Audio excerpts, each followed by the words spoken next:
मुलांनो, आजच्या या गणिताच्या तासामध्ये तुमचं हार्दिक स्वागत आहे। मला सांगा, चौरसाचे क्षेत्रफळ बरोबर बाजू गुणिले बाजू असं पण म्हणतो, बरोबर आहे? तर मग आता हे बाजू गुणिले बाजू हे चौरसाच्या क्षेत्रफळाचं काय आहे? एकदम बरोबर आहे, सूत्र आहे। तर आज आपल्याला विस्तार सूत्रे या प्रकरणामधला सराव संच 5.3 पाहायचा आहे आणि 5.2 तुम्ही सोडवलेला आहे। अगदी 5.3 सुद्धा त्याचप्रमाणे सूत्रावर आधारित आहे आणि ते कोणतं सूत्रावर आहे? दोन पदांच्या वजाबाकीचं घन बरोबर। अगदी तेच आहे सूत्रामध्ये, फक्त तुम्हाला बदल काय आहे तर यामध्ये बेरजेच्या सूत्रात काय होतं की सगळीकडे बेरज होतं, पण आता वजाबाकीच्या सूत्रात पहिल्या पदानंतर एकदा वजाबाकीचं चिन्ह आहे, शेवटच्या पदाच्या अगोदर एकदा वजाबाकीचं चिन्ह आहे, एवढाच बदल आहे। बाकी तुम्हाला पाठच आहे।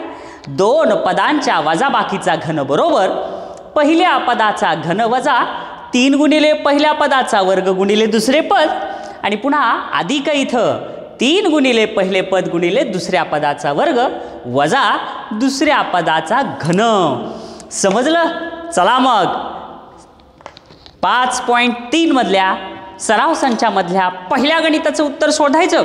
बघा, मी इथं सोडून दाखवलेलं आहे। बघा, पहिल्या कंसात 2m - 5 या कंसाचा घन आहे। उत्तरात काय लिहायचं आहे? जशास तसा प्रश्न लिहायचा, त्यानंतर काय लिहायचं? सूत्र लिहायचं। दोन पदांच्या वजाबाकीचा घन बरोबर पहिल्या पदाचा घन वजा 3 गुणिले पहिले पदाचा वर्ग गुणिले दुसरे पद अधिक 3 गुणिले पहिले पद गुणिले दुसऱ्या पदाचा वर्ग वजा दुसऱ्या पदाचा घन, या सूत्रानुसार अशी मांडणी करायची। त्यानंतर आता ह्या गणितामध्ये हे सूत्र दिलंय, पण या सूत्रानुसार आपल्याला करायचं, तर म्हणून काय करायचं? ए बरोबर, आता इथं जे ए आहे या एच्या बरोबर काय प्रश्नात दिलंय? पहिलं पद 2m मानायचं व बी इथलं दुसरं पद सूत्रातलं ते आपल्या प्रश्नातलं दुसरं पद 5 आहे म्हणजे 5 असं मानू, असं करायचं। आता त्याच्यानंतर मग काय करावं लागेल? आपल्याला हे सोडवावं लागेल। इथपर्यंत समजलं? 2m कंसात 5 चा घन, मग लगेच सूत्राप्रमाणे पहिल्या पदाचा घन म्हणून काय? 2m चा म्हणजे काय असते? कंस, कंसाचा घन वजा 3, हे बघा 3 गुणिले पहिल्या पदाचा वर्ग, पहिलं पद कोण आहे? 2m, हे बघा पहिल्या पदाचा म्हणलं की कंस घ्यायचं, इथं कंस वर्ग गुणिले दुसरे पद। आता याच्यामध्ये काही चिन्ह नाही, तुम्ही म्हणताल हे गुणिले चिन्ह कुठं आलं? तर काहीही चिन्ह नसते, म्हणजे त्यांच्यामध्ये गुणिले चिन्ह असते। मग आता दुसरं पद 5 आहे, हे 5 आणि ह्याच्या खाली एक रेघी कंस सोडा, पुन्हा अधिक आहे म्हणून अधिक पुन्हा 3 गुणिले पहिले पद गुणिले दुसऱ्या पदाचा वर्ग, मग काय? 3 गुणिले पहिलं पद आहे 2m गुणिले दुसरं पद आहे 5 आणि या 5चा वर्ग करायचा, या 5चा वर्ग, इथे एक रेघी कंस सोडा आणि त्याच्यानंतर काय? वजा दुसऱ्या पदाचा घन, दुसऱ्या पदाचा म्हणलं की कंस आणि तिथं घनचिन्ह। मुलांनो, ही जर पायरी तुमच्या लक्षात आली तर तुमचं 90% गणित पूर्ण झालं। आता कंस सोडून घेऊ। 2 चा घन म्हणजे काय? 2 गुणिले 2 गुणिले 2, 2 दुनी 4, 4 दुनी 8, 8।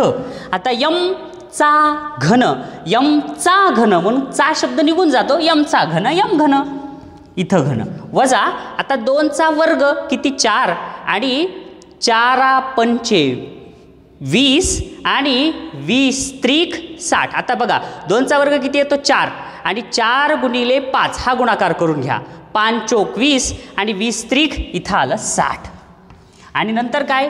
m चा वर्ग म्हणून काय येईल इथं? m वर्ग अधिक आता हा कंस सोडून घ्या, 5 5 25, 25 दोन्ही 50 आणि 50 त्रिक 150 आणि तिथं काय आहे? m, जशाला तसं m। इथपर्यंत समजलं? आता त्याच्यानंतर मग तुम्हाला काय करायचंय? वजा 5 चा घन म्हणजे काय? 5 गुणिले 5 गुणिले 5, 5 5 25 आणि 25 5 1600। अशा पद्धतीनं गणित तुमचं पूर्ण झालं। समजलं? आता हे जर पहिलं गणित जर समजलं असेल तर याच सूत्राचा वापर करून पुढचे गणित सोडवणार। सोडवा मग। दुसरंही गणित करता येईल तुम्हाला, करा बरं। दुसरं गणित फार सोपं आहे। काय आहे? सराव संच 5.3 मधलं दुसरं गणित आहे। 4 कंसामध्ये काय आहे, कंसात 4 वजा p या कंसाचा घन. उत्तरात जशास तसा प्रश्न लिहिला, नंतर आपलं सूत्र लिहिलं. काय आहे सूत्र आपलं, 2 पदांच्या वजाबाकीचा घन बरोबर a चा घन वजा 3a वर्ग b अधिक 3ab चा वर्ग वजा b चा घन. हे पाठ आहेच तुम्हाला.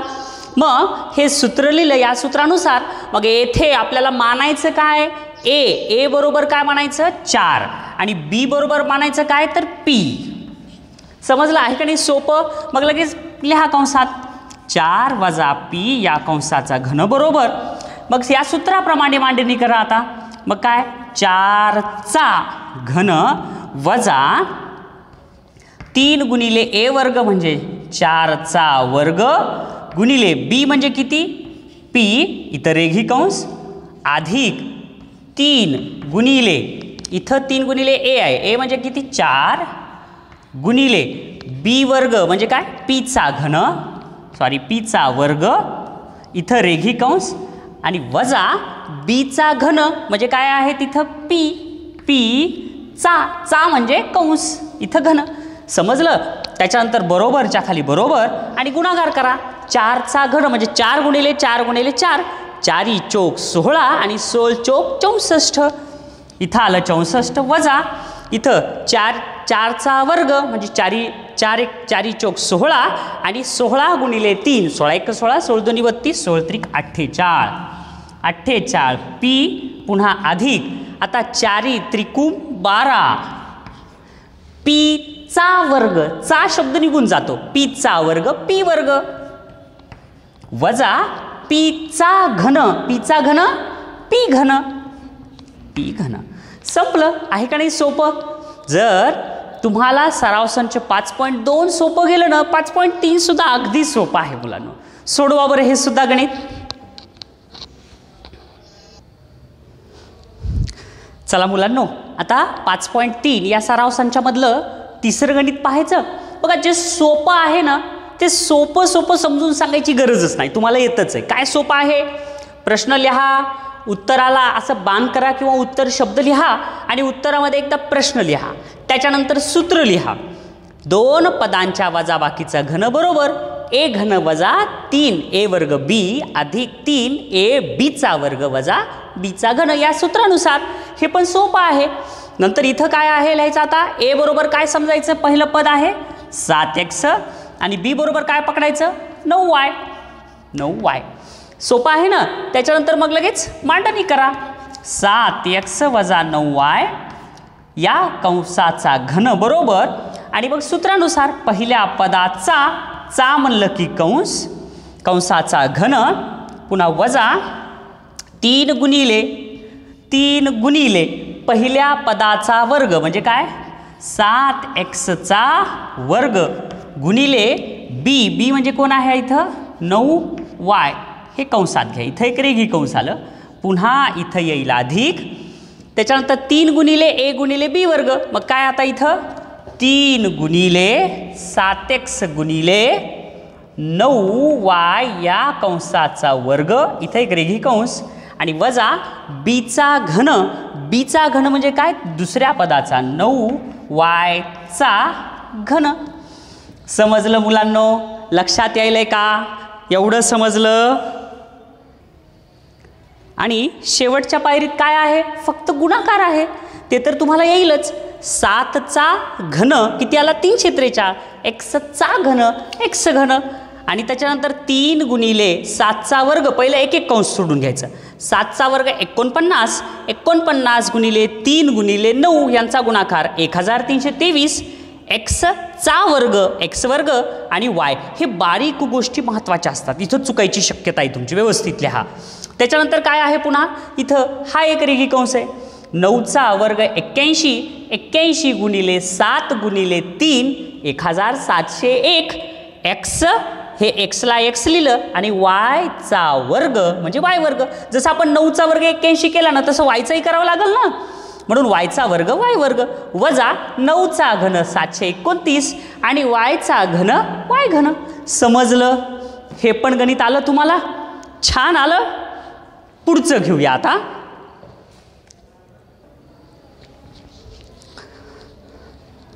चला मुलांनो, आता आपण काय करूया, चौथं गणित पाहूया. चौथं गणित पण फार सोपं आहे. बघा, चौथं गणित आहे 58चा घन. आता तुम्हाला येईलच 58 गुणिले 58 गुणिले 58 केलं की जे गुणाकाराला केलेलं उत्तर. तसं जमणार नाही. आपल्याला काय करायचं आहे, सूत्राचा वापर करायचा आहे, कारण प्रकरणाचं नाव आहे विस्तार सूत्रे. म्हणून 58चा घन. पण आता इथं तुमच्या मनामध्ये प्रश्न आला असेल की 58 ती एकच अंक आहे, एकच पद आहे, ह्याचं द्विपद कसं करायचं, ह्याचं दोन पद कसे करायचे. तर आता तुम्हाला एक छोटीशी युक्ती सांगतो. समजा तुम्ही प्रवासाला निघालात, बसमध्ये बसलात आणि त्या प्रवासाला जाण्याचं तिकीट आहे 58 रुपये. तर मग तुम्ही कंडक्टरला किती देणार. एकदम बरोबर आहे, 50 अधिक 8 रुपये. पण हे ज्यावेळेस तुमचं 5.2चं सराव संच होतं ना, त्यावेळेस तसं तिकीट होतं. आता 5.3मध्ये तुमच्याकडे चिल्लर नाही आहे. मग चिल्लर नसल्यावर मग तुम्ही काय देणार, ठोक 60 रुपये देणार. आलं का लक्षात. 58 रुपये तिकीट आहे, चिल्लर नाही आहे इथं तुमच्याकडं, म्हणून किती रुपये देणार, 60. आणि कंडक्टर वापस किती देणार, -2. ह्याचा घन. समजलं. अशा पद्धतीनं कंसाची मांडणी करायची. आणि एकदा जर का तुम्हाला कंस यायला सुरुवात झाले तर मग यासारखं गणित सगळे येतील.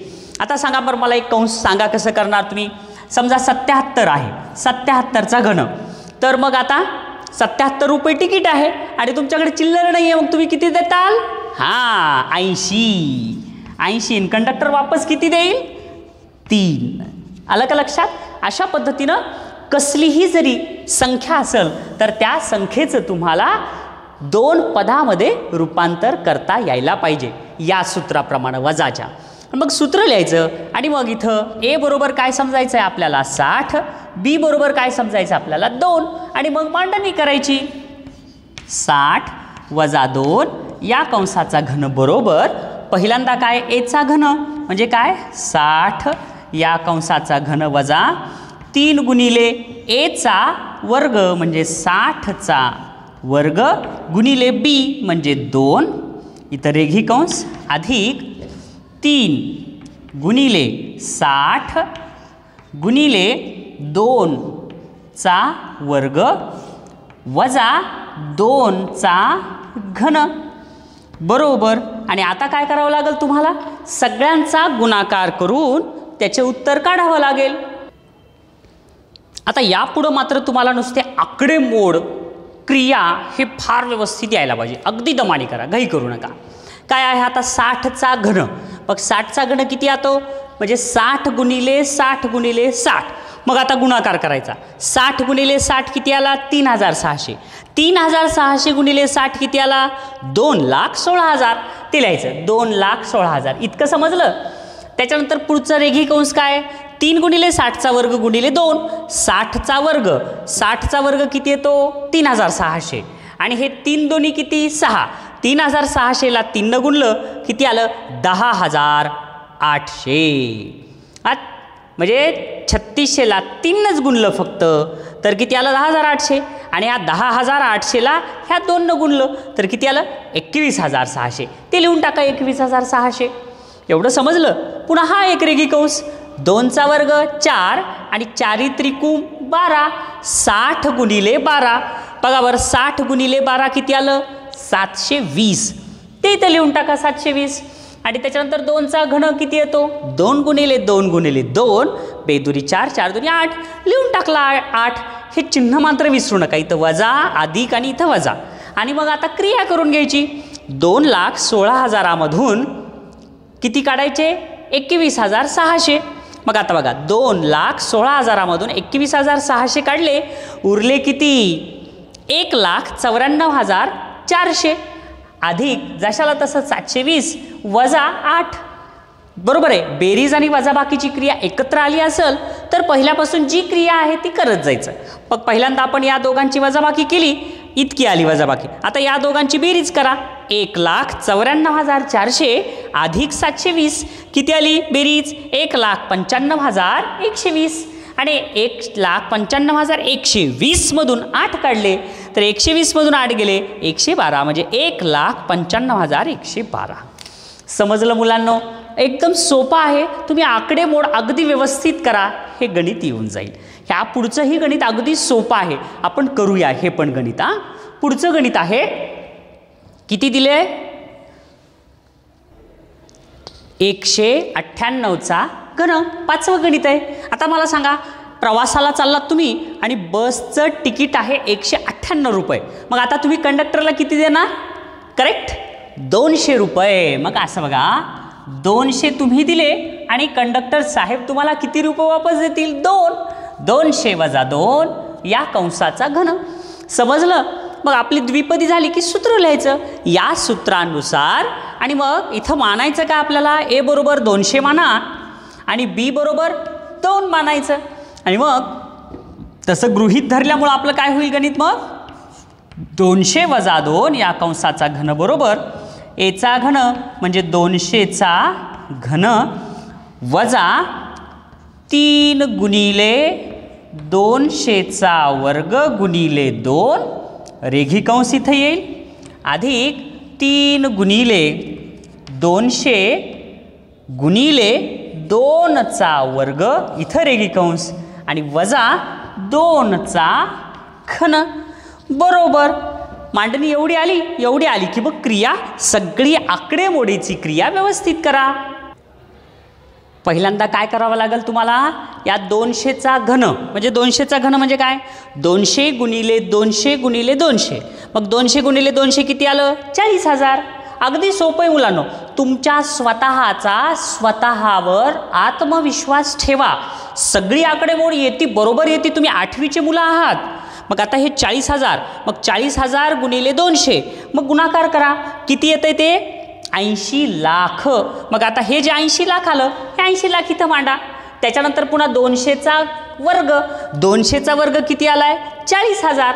मग 40,000 गुणिले 3 दोन्ही 6. हे बघा, 40,000 गुणिले 6 करा. किती आला? 2,40,000. तो भाग इथं लिहा, 2,40,000. पुन्हा अधिक. हे बघा, इथं 3 गुणिले 200 गुणिले 2चा वर्ग. 2चा वर्ग किती? 4. 4 त्रिकुम 12. 12 गुणिले 200 जर केलं तर किती येईल? 2,400. हे 2,400 इथं लिहा. वजा 2चा घन किती येतो? 8. संपलं. ही आकडेमोड जर झाली तर त्याच्यानंतर काय करायचं? 80 लाखातून 2,40,000 वजा करा. बघा, ह्या 80 लाखातून 2,40,000 वजा केलं, किती आलं? 77,60,000 इतकं आलं. ती रक्कम इथं लिहिली जशाल तसं. आणि मग नंतर 2,400 वजा 8 हे इथं लिहिलं. आता या दोघांची क्रिया करा बेरजेची. मग किती आली त्यांची बेरीज? 77,62,400. आणि याच्यातून काय करावं लागेल? 8 वजा करावं लागेल. मग या 400 मधून 8 गेले, 392 म्हणजेच किती आलं? 77,62,392. लक्षात घ्या, तुम्ही उत्तर जर काढलात आणि उत्तर काढल्यावर लगेच तुमच्या पुस्तकाच्या पाठीमागं तुम्ही उत्तर तपासायलात आणि मग तुम्ही म्हणायला ते उत्तर आलं म्हणजे तुमचंही आलं, तसं नाही. आपल्यावर विश्वास पाहिजे. तुमचं उत्तर 100% बरोबरच येईल. जर तुम्ही आकडेमोड व्यवस्थित केली, घाई न करता जर केली तर तुमचं उत्तर अचूक येतं. समजलं मुलांनो? त्याच्यामुळे उत्तर आल्यावर आनंद वाटू द्या. पाठीमागचं उत्तर आणि तुमचं उत्तर एक आलं की आनंद वाटायची काही गरज नाही, कारण तुमचं उत्तर हे बरोबरच असायला पाहिजे. त्यासाठी प्रॅक्टिस करावा. लक्षात आलं? छान. आता हे जर आलं असेल तर पुढचं पाहायचं. चला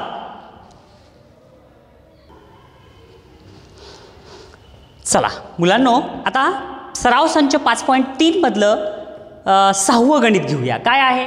पहिल्या कंसात काय दिले? एकच कंस आहे. 2p वजा 1/2p या कंसाचा घन. ठीक आहे. मग आता पहिलं काय करावं लागेल? उत्तरामध्ये जशाच तसा प्रश्न. मग जशाच तसा प्रश्न लिहिले, सूत्र लिहा. हे पण येते तुम्हाला दुसरी पायरी. तिसऱ्या पायरीत a बरोबर 2p माना व b बरोबर 1/2p असे माना. आणि मग आता त्याचा विस्तार करायचा आहे आपल्याला. बघा आता विस्तार कसा होईल? तर सगळ्यात पहिल्यांदा इथं काय आहे? 2p म्हणजेच 2p या पहिल्या पदाचा घन वजा 3 गुणिले पहिल्या पदाचा वर्ग म्हणजे 2p या कंसाचा वर्ग गुणिले दुसरं पद 1/2p. त्याच्यानंतर हा एक रेघी कंस वजा 3 गुणिले पहिले पद आहे 2p गुणिले दुसरं पद आहे 1/2p या कंसाचा वर्ग आणि वजा 1/2p या दुसऱ्या पदाचा घन. आहे का नाही सोपी मांडणी? अगदी दमाने करा, उत्तर येणारच तुमचं. बरोबर 2pचा घन म्हणजे 2चा वर्ग 4 आणि 2 गुणिले 2 गुणिले 2 2चा घन किती आला 8 pचा घन वजा आता इथं बघा 2pचा वर्ग काय येईल 2pचा वर्ग ती मांडणी करू आपण 3 गुणिले 2p गुणिले 2p छेदस्थानी 2p आलं. त्याच्यानंतर इथं वजा 3 गुणिले 2p छेदस्थानी 2p गुणिले 2p कारण 2pचा वर्ग आहे म्हणून छेदस्थानी घेतलं वजा 1/2pचा घन म्हणजे किती येईल 8pचा घन. एवढं आलं. काटाकाटी होती का पहा बरं काही. हे 2p कटलं हे 2p कटलं हे 2p कटलं हे 2p कटलं मग उरतंय काय 8pचा घन वजा 3 दुनी 6p आणि इथं काय चिन्ह आहे इथं अधिक येईल. इथं अधिक काय येईल आता वर फक्त 3 उरले 3/2p वजा 1/8pचा घन. आलं मुलांनो होतं का नाही सोपं. अंश छेद जरी असले तरी मांडणी व्यवस्थित करा. एकदम सोपं गणित आहे. करा बरं.